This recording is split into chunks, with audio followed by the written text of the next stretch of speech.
Welcome to the program. You're watching Sean Bike. My name is Sean Santamaria. Thanks for being here. Kamusta kayong lahat? Bago ka ba sa cycling? Casual cycling fan ka ba? Or matagal ka nang nagbabike pero ngayon ka lang nahihilig sa mga bike races, sa mga panonood dahil usong-uso na. Nasa Instagram feed mo yan, nasa Facebook, pinag-uusapan na ng mga tao. Cycling races. Marami throughout the year. Marami mga klaseng mga bike races, but the most popular, the biggest cycling event ever in the world is undoubtedly the Tour de France. Now, there are things na medyo mahirap intindihin, pero gusto nyong intindihin, then this video is for you, okay? So disclaimer, I'm no expert, no? Hindi ako rabid, frothing in the mouth, cycling commentator. No, none of that. This is just consider this video as a quick bites version of Tour de France. I'm going to give you simple explanations and some kind of overview on the Tour de France para sa Pinoy, Tagalog, Taglish. If you're interested in that, stay on. Let's do this.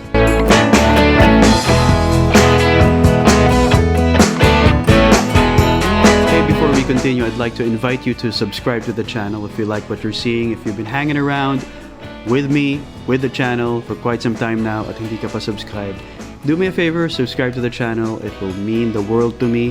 It will help the channel grow, and in that way, you won't miss awesome content also.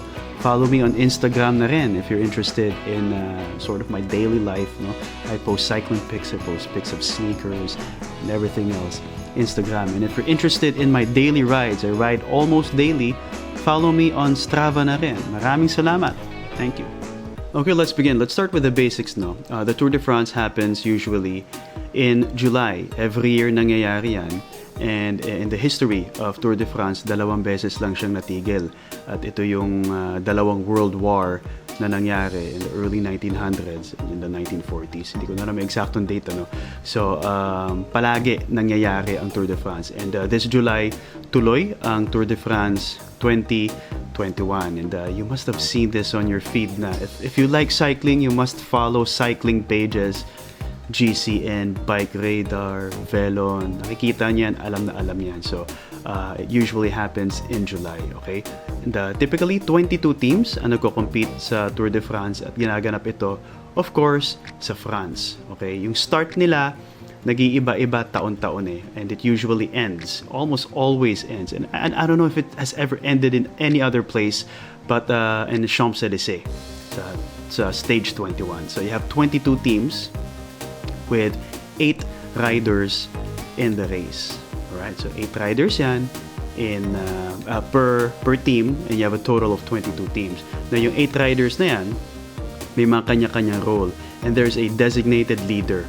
Minsan, dalawa. Like in the case of Visma, the team that I support, Roglic and Van Aert are racing. Minsan, dalawa. And ganun din yung case sa mga ibang teams eh. Talagang nag-field sila ng malalakas this year. So 8 riders, 2 leaders, at may mga kanya-kanyang specialty din yan. May mga climber ka, may mga sprinter ka rin dyan. At yung mga hindi leader, domestique ang tawag dyan. And domestique literally translates to helpers. At yan yung mga susuporta sa'yo, yan yung mag-shield sa'yo sa hangin. Magda-draft ka sa mga domestique din na maghahatid ng mga bote sa'yo. So may mga kanya-kanyang role, okay? So just to recap, no, yung ating quick overview dito. 22 teams, 8 riders per team, and the race usually happens in July. There's a total of 21 stages sa Tour de France, and 1 stage per day ang laban dyan. Ang total race period is 23 days. Ibig sabihin, mayroon silang 2 days off. So 21 days ang actual racing, and you have 2 rest days. Each day, you have stages. Hindi siya parang F1 na laps. Well, in a sense, oo. Pero every day, natutulog ka naman. And you lodge. Say you're a racer, you're part of the team. Nagla-lodge ka dun sa end ng stage. Then, magsisimula na naman yung bagong stage on the next day. So, ganun yun. And 21 stages yan. Classified pa yan into these categories, no? May mga flats ka, which comprise about half of the 21 stages. Puro flats yan. Then you have the hill sections, yung mga banayad na akyat, tsaka mga pababa. You have the mountains, obviously, mga paakyat, mga high altitude, low oxygen, akyatan talaga. Then you have the time trial stages, di ba? So, kalat yan throughout the 21 stages. And of course, because the identities of the stages, the personalities, if you will, of these stages are different. May mga hilly nga, di ba? May mga mountainous, may mga flat. Dahil iba-iba yan, iba-iba din ang mga bike na ginagamit ng mga pro riders. And one rider can use 3 to 4 bicycles sa kabuuan ng race. May pang flat sila, which are the aero bikes, sprint bikes, no? You have the climber bikes, you have the endurance bikes, and of course, the time trial bikes. If you're not familiar with time trial bikes, nakakita na rin kayo sigurado. Ito yung mga nakaganon. Yung mga mabababa. Yung iba yung hugis, mukhang motorsiklo minsan. And yung mga helmet na suot dyan, yung mga teardrop, talagang pang-aero. So, iba-ibang bikes for the different kinds of terrain during the race. One important aspect of the whole race is the jerseys. Kailangan maintindihan nyo rin yan. At dito nagiging exciting. May iba-ibang jersey na sinusuot after stage 1. So, after matapos ang stage 1, magsusuot na ang mga certain winners of certain categories ng mga colored jerseys for the next day, and so on and so forth. Okay, so let's start with the yellow jersey first. Ang yellow jersey, na kung tawagin sa France, ay ang maillot jaune, is the jersey awarded to the time leader. Kung sino matapos sa stage 1 na pinakamabilis, pinakamaiksing time, kanya yung yellow jersey. Kinabukasan sa stage 2, suot na niya yun. Actually, after stage 1, may awarding yan may podium ceremony, di ba? Pinapasuot na yung yellow jersey sa kanya. Stage 2, naka-yellow siya na ang target ng lahat ng siklista sa Tour de France. We also have the green jersey, which is the maillot vert. So, green jersey siya. Ito ang racer na panalo or leading sa points classification. Hindi porket ikaw yung nanalo sa stage, ikaw yung panalo sa points, okay? Again, this video is not an in-depth, extensive, full explanation. Just do your research elsewhere. Pero the green jersey is typically the sprinter's jersey, okay? Every time you finish a stage, binibilang yung time mo, that goes somewhere, it goes in a certain tally, pero may points na ina-award din to a certain number of finishers per stage. At yung, if you finish high on every stage, may points kang na-earn. And the leader of the points classification is awarded the green jersey or the maillot vert. Our next jersey is the polka dot jersey. Ito yung white na may mga red na polka dots, okay? And ina-award ito sa King of the Mountain. Ikaw ang pinakamabilis sa akyatan. King of the Mountain. Diyan ang gagaling yan. KOM, alam niyo sa STRAVA if you use STRAVA. Okay, so I did mention kanina, may mga flat stages, may mga hilly stages, may mga mountain stages naman. And if you're a finisher sa mountain stages and you finish high, maganda ang time na na-register mo, you earn points. At yung mga pinaka mataas na nakuhang points sa mountain stages, sa kanya binibigay yung polka dot jersey. Now we go to the white jersey or the maillot blanc. Okay, simple lang ito. This jersey is awarded to the best rider under 25 years old. So you must be thinking, naka-yellow ako ng first few stages. Pwede bang mawala ang yellow sa akin? Most definitely. Lalo na yung mga nakadikit sa'yo sa likod. Tali-tali naman yan ng time So you have to maintain your lead over the ones who trail you, obviously. Pwede magpalit yan. Usually, sa gitna. Sa gitna nangyayari yan. Stage 11, stage 12. Diyan na nagpapalit kasi diyan na nagkakasubukan. Diyan na nangyayari yung you're getting gassed. Papagod ka. Nagkakasipon ka. Halo-halo na yun Minsan na-injure ka. A lot of luck is involved pala in winning Tour de France stages kasi may mga crash, may mga kalokohang nangyayari minsan na hindi mo control, and after months of training, it's frustrating if you crash as a result of a rowdy spectator or nag-eclipse yung gulong mo sa isang rider na nasa unahan mo or nasa likod mo. So it's very frustrating. So anyway, the point is you could lose your yellow jersey or green or polka dot or white jersey. So it's important na may kasabahin nga sa bicycle racing. What's ahead of you is not as important as what's behind you. So parang inverse yung mindset, yun ang turo ng mga coach. You might be asking din, pwede bang maging multiple jersey bearer ang isang racer? Yes. In fact, I would cite Tadej Pogacar, the 2020 Tour de France champion, as a great example.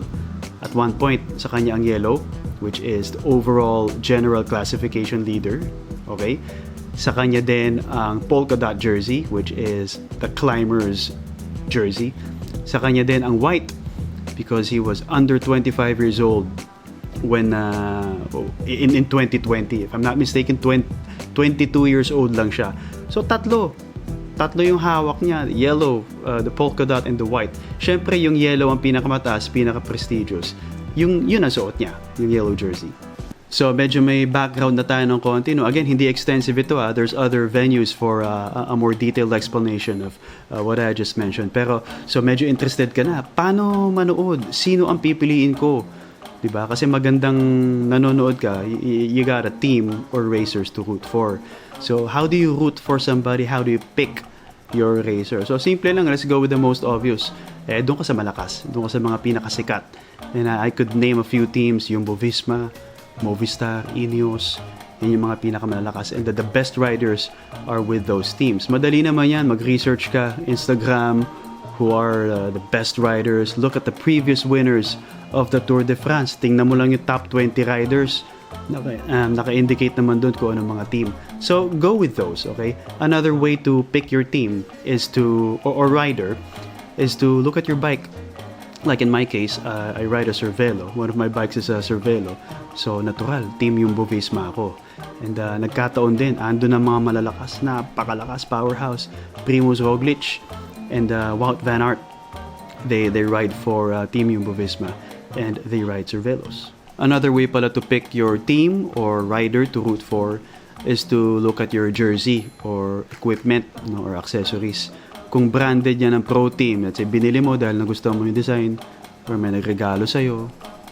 That's, for example, Bora Hansgrohe. Napakadami niyan, One of the most fake jerseys ever. Kahit saan nabebenta yan, Shopee, Lazada.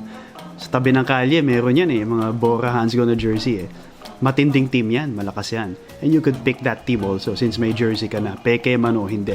One of my favorite riders ever, si Peter Sagan, one of the best sprinters ever. Peter Sagan rides for Bora Hansgrohe, so pwede rin yun.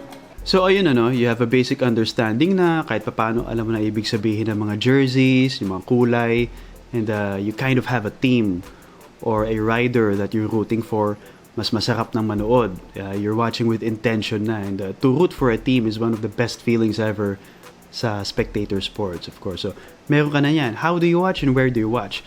I'll just cite myself as an example on how I do it. Hindi ako nanonood ng isang buong stage.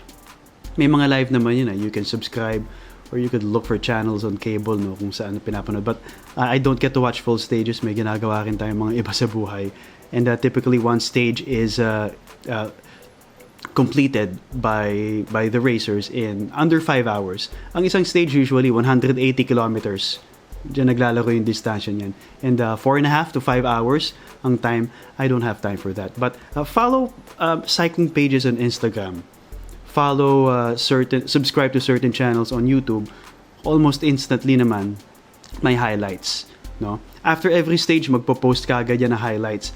Or kahit ongoing pa yung stage, pag may event, pag may major, let's say a crash na nangyari, may clips kagad yan, may footage kagad yan. So that's how I stay updated, by looking at real-time updates from cycling pages and going on YouTube. Hindi ko kaya manood ng full stages. So I suggest ganun na rin ang gawin ninyo. After every stage, may pinapakitang tally ng stage numbers. Ito yung order ng mga natapos at yung mga time na na-register nila for the stage. Okay?